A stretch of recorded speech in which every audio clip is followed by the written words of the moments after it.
Good morning dear leaders. आज आपण आशिष निकम यांच्या शेतामध्ये आलो आहे आणि एक महिन्या पाठीमागे आपण त्यांच्या शेतात सॉईल केअर यूज केलेलं होतं आणि आता सॉईल बूस्टर म्हणून आहे ते यूज करणार आहेत आणि ह्या 30 दिवसांमध्ये काय फरक पडला आहे इथं आपण आपल्या डोळ्यानंच बघू शकतो आहे.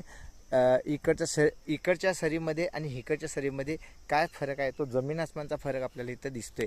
हा आपण बघू शकतो इथं. हा बघा,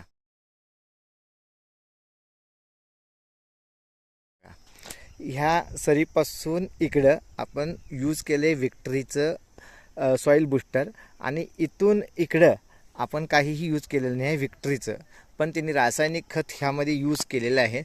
पण आपण फरक आपल्या डोळ्यानेच बघत आहे.